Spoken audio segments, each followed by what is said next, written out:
గాయత్రి, అదిగో నా రూమ్, అక్కడ ఉంటుంది వాష్రూమ్. వెళ్ళు.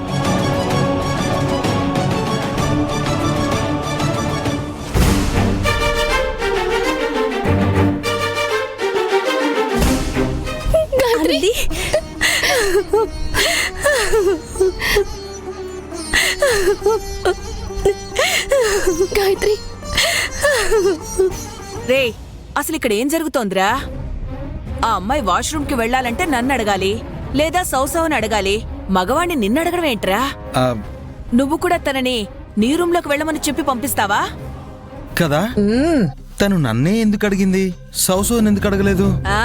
రే, నేను అడిగిన ప్రశ్న తిరిగి నన్నే అడుగుతున్నావా? అర్థమైందమ్మా. తను నన్నే ఎందుకు అడిగింది? తను నన్ను ఒక మగాడిగా అనుకోవట్లేదు. అమ్మా అమ్మా, నువ్వు ఊరికే కంగారు పడకమ్మా. నన్ను కేవలం ఒక మగాడిగా కాకుండా ఒక ఫ్రెండ్గా, ఒక బ్రదర్గా భావించి నన్ను అడుగుంటుందని నా అనుమానం. ప్రతిదానికి ఇలా తొందరపడితే ఎలా అమ్మా? అసలు నీ వయసుకు నువ్వు ఇలాంటి ప్రశ్నలు అడగొచ్చా?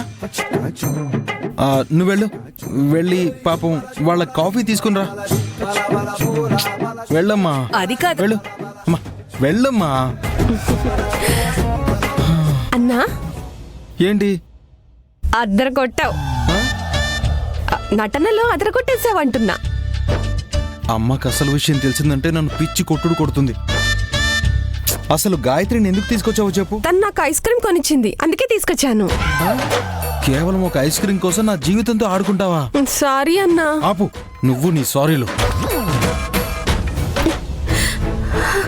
ఏడవకే, చిన్నపిల్లలా ఏంటిది?